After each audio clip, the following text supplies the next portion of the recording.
Hi guys, welcome to another video. 1 year with this facelift Mercedes C43 AMG, and it's actually flown by really fast. I'm not going to beat around the bush, we're going to get straight into this. The things that I'm going to be covering in this particular video: how much it's actually cost to run this car for the year, monthly payments, blah blah. Some of these things I'll have discussed in previous videos, so go through my channel, check those out if you want to know exactly, kind of like to the penny, how much I pay monthly on this car and how I got the deal that I did, etc. Check out some of those videos. I'm going to be talking through any issues that I've had, any problems. I've had small little niggles with the car, nothing major, nothing drastic.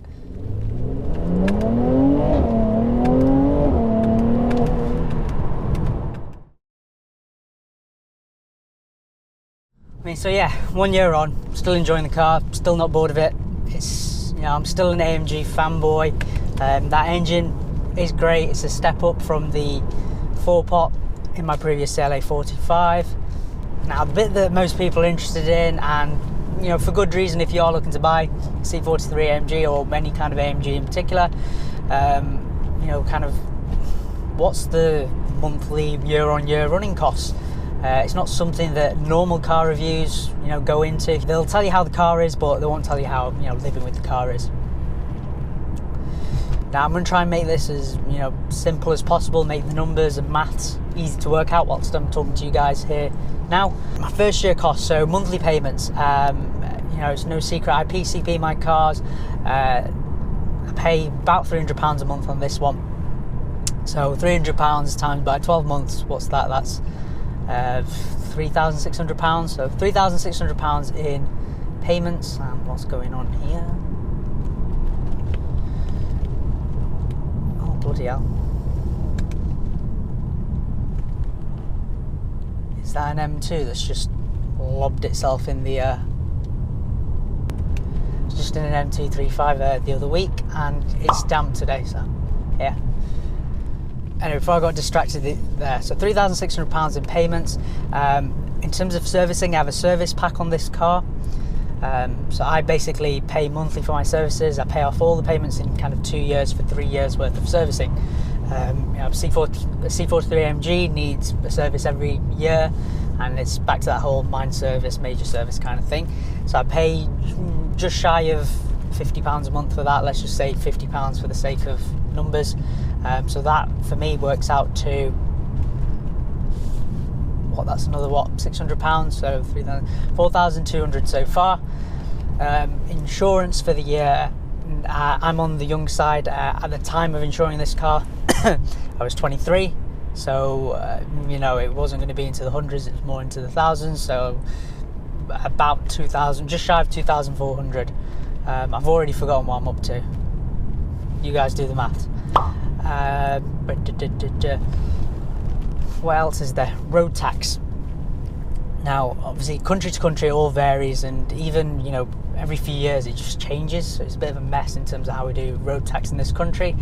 Generally, for a brand new car, when you tax the car, it's based off, in its first year, it's based off how much CO2 it produces, and how new the car is, etc. Generally, you should always get the dealer to pay for the first year's worth of road tax. Normally you don't even need to ask for this, you'll just kind of throw it in, but particularly when you buy a performance car now, it's definitely just asking and making, just double checking, because the first year road tax on this car would have been £825 that Mercedes will have had to have paid, and then after the first year's road tax, it's kind of like a flat fee, so it's £150 per year. And then if your car is that a rose? Okay.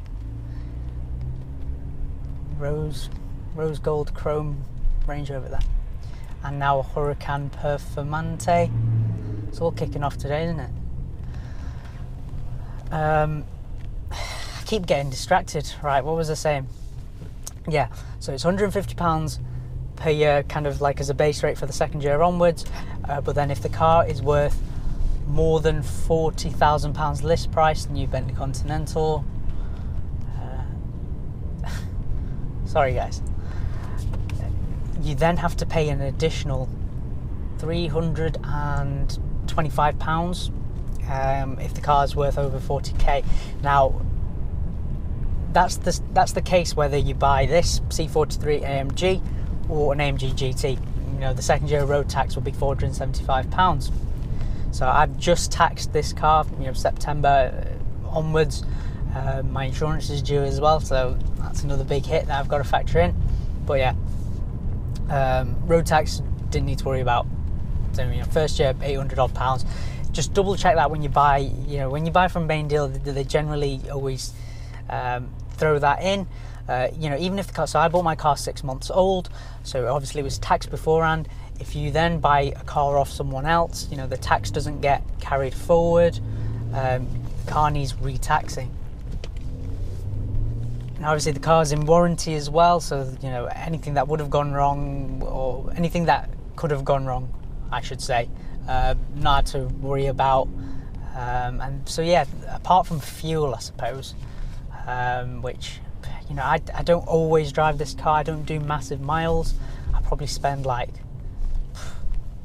let's say £100 a month on fuel, if that. But you know, I drive other cars as well, so for you it might be massively different. You know, if you're dailying this car and you do a lot of miles, you know, that could be double or more. So the overall cost, it is wherever it is. I think it's what, 5k odd or something like that, plus depreciation as well. I don't even want to try and work out the depreciation because I'll cry otherwise. Although probably, yeah, it won't be too bad. You know, I tend to buy cars at least 6 months old, where they take, you know, the biggest hit of depreciation. Obviously, if you're to buy a performance car brand new, you know, you got to factor that in the first year as well. In terms of other things, have I had any issues with the car in the first year?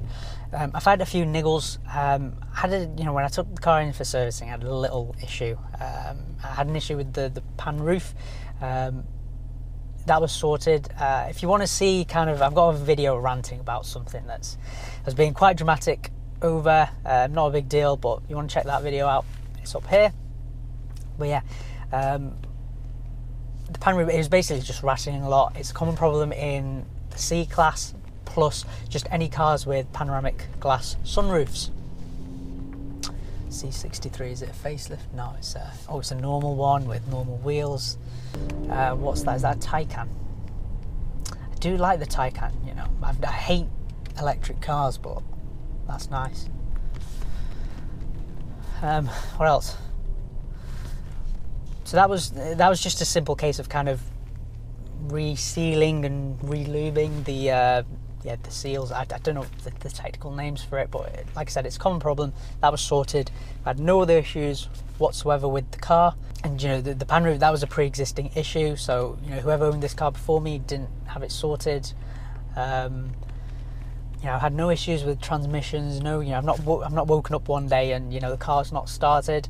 Actually, sometimes, so the other day, you know, I started the car, the screen wouldn't turn on, and the only way that's happened in my CLA 45 before, and it has happened in other cars. Generally, you just need to turn everything off. You know, even if you turn kind of the ignition off, you need to kind of turn all the electrics off. So, you know, open the door, step out the car, whatever, come back in, and then it'll start up again. I bought this car, you know, very standard. Since then, you know, over the course of the year, I've changed and modified lots of bits around. So I'll talk you through that actually. I've got the saloon car sedan if you're in the UK, in the US, sorry, and you know, with the facelift it is a lot more aggressive, but there's more you can do to it. So the very first thing that I did, I kind of de-chromed more of the car. So you know, there's chrome lip at the back that went, you know, I've got a black car, so that went to gloss black. Tinted the rear lights, debadged the car. What else have I done? I've added a Brabus carbon fibre spoiler. Literally like for like copy, except I didn't pay Brabus prices. You know, that would have been like £600-700. I ended up getting it online, imported from somewhere, and that cost me about £150. And you know, it's real carbon fibre and looks identical. I've swapped out the AMG twin blade grille for the more up-to-date Panamericana kind of vertical spokes grille and the AMG kind of emblem at the front, which is usually actually quite hard to locate. Yeah, I do get asked a lot about the grille. You know, where I got it from, I got it from CKS Performance, based in the UK, so just check those guys out. You know, if you want to throw on Panamericana grill, it's not just for the C-Class, they do it for the E-Class, S-Class, CLA, A-Class, pretty much every type of Mercedes. I'm actually driving, so I've just driven through Wimslow there, and I'm headed towards, it's a Saturday, I've got nothing better to do, so I'm going to go look at some cars from the shop window. So yeah, I've kind of done a series of modifications to the exterior to, you know, make this car unique, a bit more mean. And you know, the question of, do you get attention in it? Yes, you do. You get quite a lot of attention in it, more than I actually thought for a C43 AMG. You know, I've not wrapped it or anything, done anything crazy to it, but honestly, 99% of the time, you know, people on the streets, you know, confuse it for a C63, and I'm happy about that, to be fair. So, you know, if you're kind of considering a car like this and, you know, you want nice comments from people, it does tick that box as well. In terms of, you know, the interior, I've not done anything at the minute. There are a few things that I want to do. I want to do a bit more carbon. This is a very nice steering wheel that you get here, but I want to probably get a wrap. I probably want this in kind of carbon and then Alcantara, that kind of thing. Let's turn in here actually.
So yeah, that had completely nothing to do with the video, but hey ho, makes for some nice B-roll.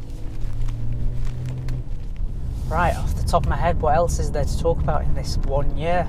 You know, it really has flown by, to be fair. Obviously 3-4 months of it has been in kind of pandemic lockdown. You know, didn't really do many miles in the car, but you know, you're still making payments, you know, you're still paying for insurance, etc. So, you know, overall it's been slightly more expensive than my CLA 45 to run, but obviously it's a more expensive car. It's kind of a step up in class as well. But I'm completely happy with it. Nothing, I'm not fuming about anything or anything like that. But, you know, as always, guys, if you've got questions about this C43 AMG, my previous CLA 45, do let me know down in the comments below, or if you've got kind of longer queries, do send me a DM on Instagram.